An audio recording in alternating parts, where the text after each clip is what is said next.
Assalamualaikum teman-teman, terima kasih sudah menonton dan mengklik video ini. Kita sediakan satu buah wadah. Kemudian bahan pertama di sini saya menggunakan 1 butir telur ya teman-teman.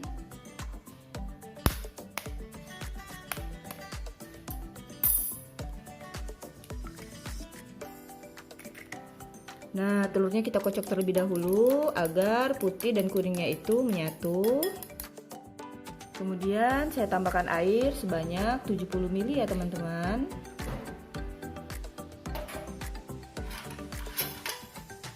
Kita kocok kembali.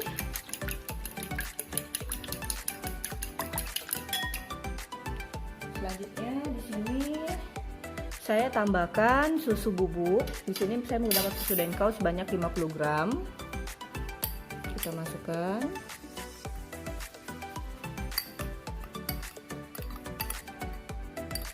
Nah, kita aduk kembali. Kemudian saya tambahkan susu kental manis Cap Enak ya teman-teman, sebanyak 1 saset. Kita aduk kembali.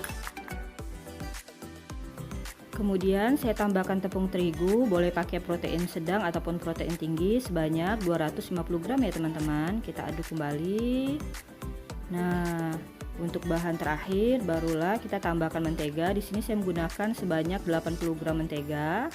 Boleh merek apa aja, kita satukan kembali, gunakan tangan aja agar lebih enak. Nah, ini kita satukan benar-benar ya teman-teman semua bahannya sampai benar-benar menyatu. Nah, jika udah seperti ini, jadi bahannya udah menyatu tapi teksturnya masih kasar ya, jadi belum lembut. Nah, ini atau belum halus, maka akan kita haluskan dulu teksturnya agar nanti enak untuk membentuknya.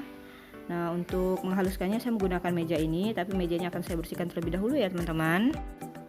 Nah, ini mejanya udah bersih, langsung aja. Nah, kita boleh hempas-hempaskan dulu adonannya agar padat dan nanti benar-benar menyatu. Kemudian kita uleni sekitar 3-5 menit. Nah, ini sekitar 5 menit kita uleni, hasilnya mulus banget ya teman-teman, seperti ini. Nah, ini juga udah lembut banget. Nah, jika dipencet itu dia benar-benar, kemudian boleh kita hempas-hempaskan lagi. Nah, barulah kemudian ini akan kita potong ya teman-teman. Jadi adonan ini akan kita potong menjadi beberapa bagian. Nah, ini ya, kita potong dulu. Kita bagi adonannya menjadi 8 terlebih dahulu. Kemudian di sini saya menggunakan timbangan. Jadi nanti agar bentuknya itu sama besar atau beratnya sama. Nah, di sini kita ambil 1 potong.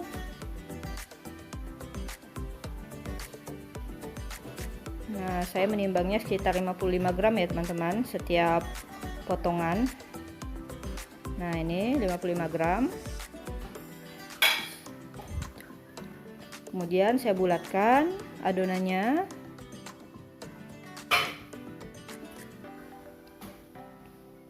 Jadi ini udah lembut banget adonannya. Nah, seperti ini. Kalau teman-teman nggak punya timbangan juga boleh dikira-kira aja ya. Nah, jika sudah seperti ini barulah kita simpan ke dalam wadah. Oke teman-teman, untuk semua bulatannya akan saya bikin lagi ya. Tonton video ini sampai habis dan jangan lupa bantu tekan tombol subscribe dan like video ini ya teman-teman. Nah, ini hasilnya. Jadi 250 gram tepung dapatnya 9 bulatan.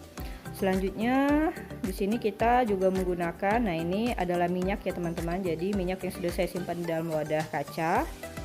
Kemudian semua bulatan adonan ini akan kita pindahkan ke dalam wadah yang sudah kita isi minyak ya teman-teman. Dan pastikan semua adonannya itu tenggelam. Nah, boleh kita tekan-tekan agar tidak ada yang ke atas, jadi semuanya harus terkena minyak. Oke teman-teman, adonan ini akan kita diamkan 1-2 jam ya. Nah, ini udah sekitar 1,5 jam kita diamkan adonannya. Kemudian kita akan cetak di sini. Ini akan saya bersihkan dulu mejanya. Nah, ini mejanya udah bersih, langsung aja kita ambil salah satu adonan untuk kita cetak.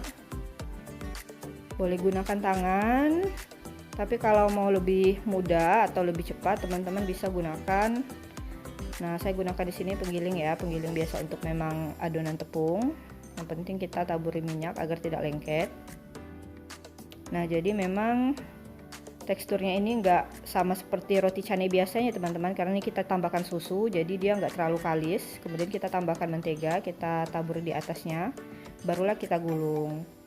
Jadi memang untuk teksturnya dia enggak sekalis atau enggak seelastis canai yang biasa. Nah, kemudian kita gulung seperti ini. Tapi untuk rasa ini dijamin ini paling enak deh. Canai paling enak karena rasa susunya berasa banget. Nah, ini kita gulung seperti ini. Kemudian bagian ujungnya itu kita simpan di bagian tengah. Nah, seperti ini ya teman-teman. Barulah kita celupkan kembali ke dalam minyak. Nah, seperti ini. Kemudian kita akan lanjut ke bulatan-bulatan berikutnya. Dan tetap sama ya, kita simpan juga di dalam minyak kalau udah selesai ngebulatinnya. Nah, ini setelah kita gulung semuanya, kemudian akan kita langsung cetak lagi ya teman-teman, membentuk roti canai. Jadi memang untuk bentuk roti canai ini mungkin gak secantik roti canai yang pernah saya buat sebelumnya. Ada juga resep roti canai yang pernah saya buat dan itu tanpa susu bubuk. Nah, ini dengan susu bubuk rasanya lebih enak, tapi mungkin bentuknya memang gak secantik roti canai biasanya. Nah, ini kita pipihkan, kita tekan seperti ini. Karena apa? Karena dia dicampur susu itu, tepungnya itu tidak seperti padu gitu. Jadi dia nggak elastis banget. Nah, tapi untuk rasa ini dijamin rasanya paling enak ya teman-teman. Kalau untuk bikinin keluarga atau anak-anak di rumah recommended banget. Bisa untuk cemilan anak-anak. Nah, ini kita pipihkan seperti ini. Dan ini nggak perlu kita goreng nantinya. Nah, saya lanjutin semuanya ya. Nah, ini teman-teman yang udah kita pipihkan siap untuk kita bakar. Nah, ini kita gunakan teflon, jadi di sini nggak kita goreng ya, dan nggak perlu pakai minyak juga atau mentega karena memang adonan dari rotinya ini udah ada mentega dan minyaknya ya, jadi dia udah cukup banget untuk membakar adonan-adonan canai ini. Nah, ini kita tekan-tekan agar dia makin pipih. Untuk penggunaan apinya kita gunakan api kecil banget ya teman-teman, agar benar-benar nanti roti canai ini matang sampai ke bagian tengah atau bagian dalamnya. Jadi nggak usah pakai api besar ya. Nah, ini jika udah kemerahan seperti ini, nah ini siap untuk kita angkat ya teman-teman, karena ini roti canainya udah matang. Nah, ini ya teman-teman hasil dari roti canai susunya. Untuk bentuknya mungkin memang gak secantik dari roti canai yang pernah saya bikin sebelumnya, tapi untuk rasa ini dijamin enak banget. Jadi kalau kita makan tanpa gulai atau tanpa topping, ini rasanya udah enak banget ya teman-teman. Seperti roti susu, tapi dia pembuatannya seperti canai. Teman-teman wajib coba di rumah, untuk anak-anak dijamin pasti suka. Terima kasih sudah menonton video ini.